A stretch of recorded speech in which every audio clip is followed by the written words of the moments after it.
Hi, Jessica with Guns and Lace here. Wanted to do a video on some tips and tricks for racking a slide. I have here my Glock 42 and you can see that we are clear. I have that chamber flag in there. So I'm going to go ahead and remove that. And first off, a lot of new shooters will hold the gun way out here and try to rack from there. And the problem with that is we don't have a lot of leverage back here. So we want to bring the gun back closer to our body, and that's going to help immensely.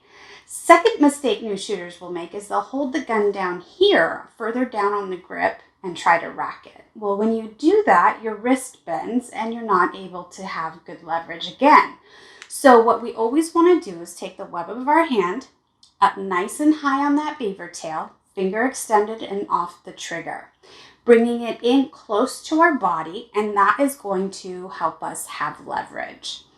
Next, what we're going to do is we're going to take the palm of our hand and place that on the slide and then tent our fingers over the top, keeping away from this ejection port right here. What that's going to do is allow us to have a good grip on it. A lot of people will tell you, oh, just grab it with two fingers back here. If you can do that, go ahead. But if you are struggling, the easiest way I've found is that palm on the slide, tent your fingers over the top. Now, my next tip is rather than try to pull with your weak hand, we're going to push with our strong hand. So we're going to hold with this hand and push.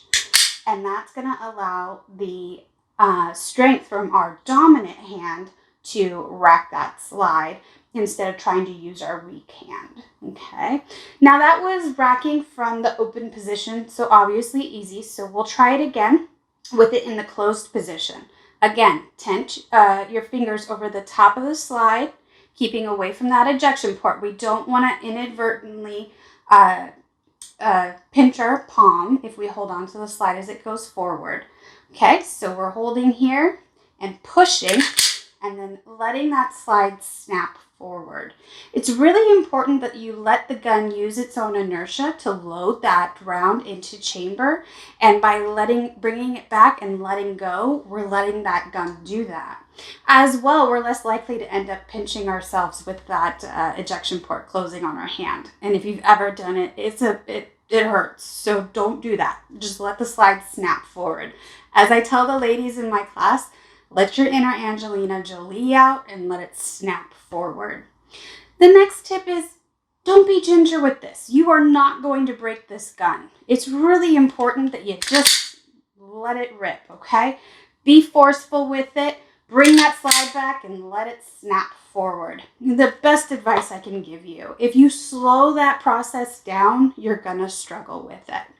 Hope that helps with some tips for you on racking a slide. If you have any questions, go ahead and drop them below. And of course, make sure to follow us on Facebook, Instagram, and YouTube. Thanks for watching.